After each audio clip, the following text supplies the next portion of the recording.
Hello and welcome to Divine Design, where we talk about aspects of gaming that are truly special, or not so much.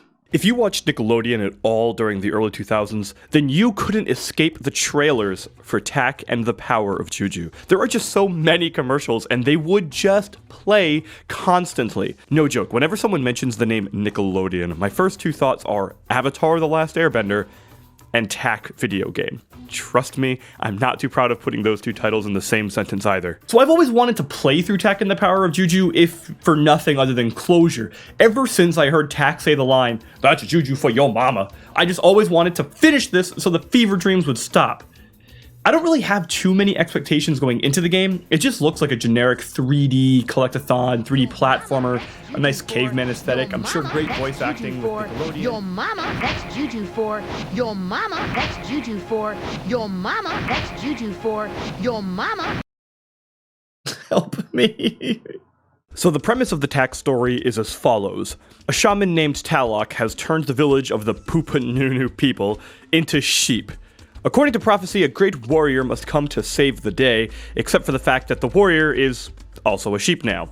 Hey, gotta give this villain some credit, at least he was smart. He did turn the main prophetic character into something helpless. The shaman Jabolba and his assistant Tak cast a spell to help summon a powerful spirit known as a Juju. The mighty Juju they end up summoning is you. Yes, you the player. Your job is to help Tak restore the sheep back into people so that the great warrior can go fight off the evil Talok. Overall, the story of the game is pretty straightforward. There aren't any real twists or turns, and everything goes pretty according to plan. However, right out of the gate, this game is pretty meta, and the comedy definitely plays off that as well. Even for a game clearly aimed at a younger audience, many of the jokes landed for me. I wasn't planning on talking about the humor first, but screw it. Let's just open with the big positive of the game. It's really funny. While sometimes it does have jokes that fall flat or are maybe a little too childish potty humor, the majority of the comedy is very well done, and I laughed out loud quite a few times. For example, early on you meet the Great Warrior King, the mummy of a previous ruler of the village. He informs Tak that only the Great Warrior of Prophecy is strong enough to pull the staff from his hands and... Whoa. Oh man, that's my fighting arm. What a drag. I love it. And don't think it's only verbal comedy either. Another quick example is that you must help the Juju of Death so that he will grant you his power. He asks you to collect 3 objects for him before he'll assist you. So what are these 3 items, you may ask? Well, the ruler of the underworld, the leader of the spirit world, the harbinger of death himself wants you to bring him 3 balloons for the party he's throwing. It is just so next level dumb, I can't help but laugh. Even some of the bad jokes and potty humor end up turning into something genuinely funny. Take the chicken suit upgrade that Tak gets a couple hours into the game. The Juju that gives you this is a 2-headed ogre who's obsessed with fart and poop jokes. There's even a whole pull my finger skit. It was pretty painful to sit through though. In order to prove his worth, Tak must go into an outhouse after the Juju, well, I guess I can put it lightly here in case there's kids watching. After the Juju takes a steamy in it. Every part of this joke just feels off, immature, and a bit desperate. That is until you realize that every single time you want to activate the chicken power, you have to go into an outhouse. This may not seem funny to everybody, but for some reason, I just think the idea of someone going in and out of a bathroom over and over and over again to put on a chicken suit, it's just like so stupid, it's funny to me. Like, I wish that was my life. I wish I could just walk into a bathroom and that's it. Boom, superpower. No, what the heck?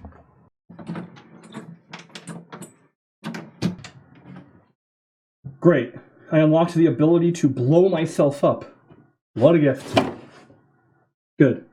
At its heart, Tak and the Power of Juju is a 3D platformer. You'll probably also think it's a bit of a collectathon, judging by all the stuff available on the screen in these levels, but you'd be wrong. No, really. Despite these feathers being littered throughout every nook and cranny of the world, they only serve as mana for spells. To top it off, I didn't even get my first spell until about halfway through the game. I ended up having over 1,700 feathers before finally being able to use my first one. This game really tricks you into thinking all of this will serve a purpose, considering you're told early on that all of these feathers are important. But it's entirely pointless for about 50% of the game. Rad. Oh, wait, there is a time where you do actually have to collect things. There are these blue orbs called, Yorbles. Yep, I just double-checked the Wikipedia page to make sure I was correct. You're tasked with getting these Yorbles. Yep, just triple-checked it, still Yorble, so that they can be used in a ritual to resurrect Locke, the Great Warrior of Prophecy. Okay, no big deal. The first quest was to collect 9 flowers, so what's this one? Maybe 10 or 15 of these blue balls? Also collect 100 magic Yorbles to make the resurrection spell work. 100 magic Yorbles? Yes, don't complain. Oh, 100 of them.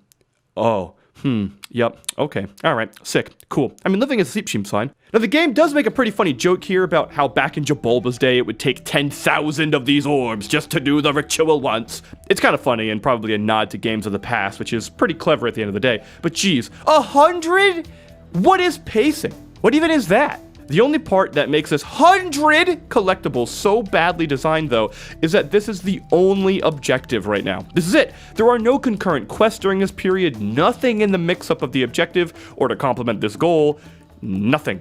Imagine doing Bomb-On Battlefield in Super Mario 64, getting your first star, and the next objective of the game is to get the total of 70 in order to fight Bowser. Like, that's it. No special unlocks along the way, no currency use for the items, no additional upgrades or anything. Just go get a ton of these Yorbles. Yeah, it's still what they're called. And come back so we can resurrect Locke because he got killed by sheep after the plants made him human again. Okay, the fact that Locke dies from stampeding sheep is pretty funny. I'd also be lying if I said you don't get any form of unlock either during this period. You do get an upgrade to your club, which turns into some glowing turtle shell or something, and it does more damage and seems to have slightly more reach. This does help with the pacing problem. Oh, except for the fact that you get this upgrade before the 100 orb collection. What is pacing? What even is that? Now, you will unlock another upgrade after the 100 orb collection, which increases your movement and jumping ability, which really does make the world of difference and genuinely makes you feel more powerful. Speaking of upgrades, there are some other bonuses Tak will get along the way. The first, and the most important, is the staff mentioned before. This staff does less damage than the upgraded turtle shell, but it has a longer reach and allows Tak to pole vault, granting higher jumps. It also doubles as a blow dart, with a sniper scope at some point. You'll also find these medallions and levels, which are the spells I mentioned earlier. There seem to be about 1 per level, and they use feathers as a resource to cast. You might stumble upon spells that turn enemies into chickens for 150 feathers, one that can heal you, and some others that are passive, like allowing Tak to pick up feathers from farther away. Wait a minute, 150 feathers just for a single cast? Seriously? Yeah, the casting cost of these spells is pretty steep. While I also got a lot of feathers along the journey, I just didn't find myself using anything besides the healing one, really. The cast time for the chicken polymorph spell is like 3 full seconds, by which time something probably hit you and interrupted it. The worst of these is the spell that launches you into the air and ground pounds all the enemies around you. It sounds like the perfect AoE spell to have, until you find out it has almost a 2 full seconds in order to cast, and you'd only ever use it while you're surrounded by enemies who are in prime position to interrupt you instantly. This would be so much better if there were some invincibility frames or something during the spell, but sadly, there are not. Oh, and speaking about a lack of invincibility frames, there is a complete lack of iframes on this entire game. Seriously, you get like 2 frames after getting hit by a mob. Did you get hit by a plant's propelling vine? Oh, well, looks like you're going to be caught in an infinite loop until you die and respawn. What makes this worse is just how bad combat is. Tak has like no reach with all of his weapons, and sometimes you'll be swinging at an enemy and they'll just walk right up through you.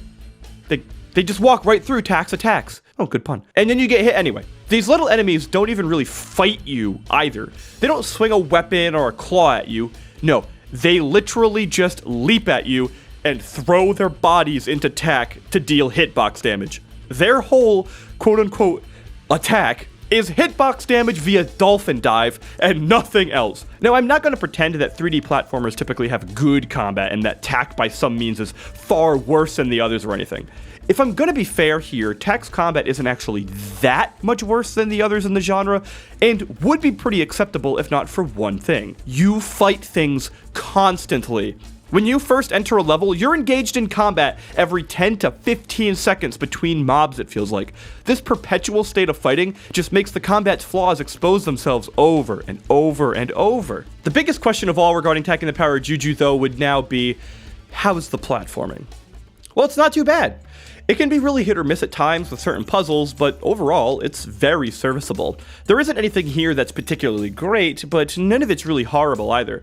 Everything about the platforming and the game as a whole, honestly, just feels like it's the safe route chosen. Like, being able to choose between double jumping or pole vaulting does allow the gameplay to mix up from time to time depending on the distance or height of the next ledge, but that's about it, and that's about all it ever is. I do feel like I should point out that the attempt at the mummy escort puzzles, though, is pretty clever. You essentially have to escort 4 different mummies to their new resting place, and you must handle each of these escorts differently depending on the environment of the tomb. There are some funny and clever moments here, like beating one of the mummies in the back of the head and having to get to a safe spot while he's unconscious so that way when he wakes up he'll run through the fire, which Tack can't do. Watching that mummy flail and scream is far more hilarious than it should be. I feel like a monster giggling at that, but look at it, it's so good! At the end of the day, though, most of the successes in puzzle and platforming design revolve around a gag and the inclusion of the incredible Nickelodeon voice cast. Yes, all of these voices are really dang good and deserve a shout out here.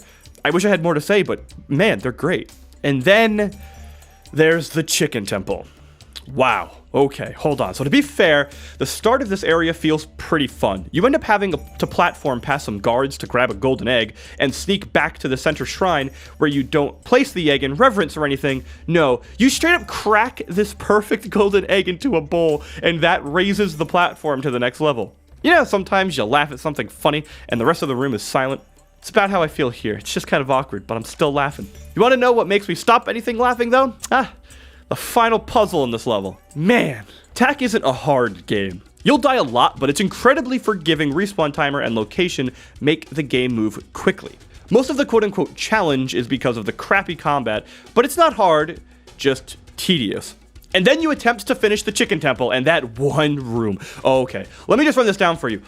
So you have to escort a chicken onto a platform so it'll open a door. You then have to get through the door before the chicken moves too far off the platform in order to grab an exploding egg from inside. You must then take the egg, explode some barricades, several of them, so you're gonna have to escort this chicken a couple times. You must then drop into a room where you must stand on a platform in order to trigger the timer to climb out of the room and run across the way in order to get into another room of chickens. Once in that room, you must pick up the egg, which makes all of the 4 to 5 chickens in this room want to instantly kill you, and you still must escape the room with the timer still clicking down. Even then, if you escape, you still have to escort the egg through the other main room and past the guards and across some platforms and past more guards and across more platforms, and if you drop that egg at any time, then you get to restart the entire puzzle again.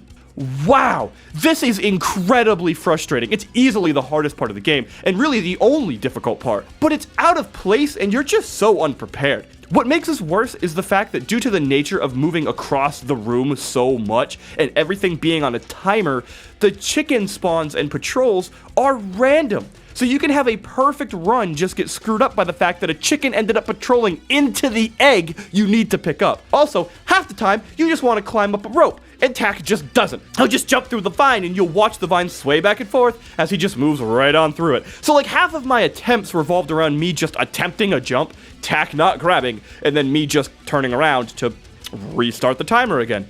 And then you'd get close. You'd think you had it, and this is gonna be the run. You drop into the final room and, for sake, now Tack wants to grab the rope on this level?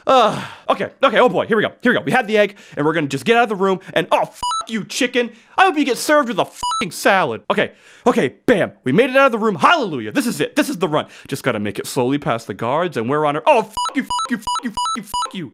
Now keep in mind, this is only one of the 3 final levels, and this is the one I did first.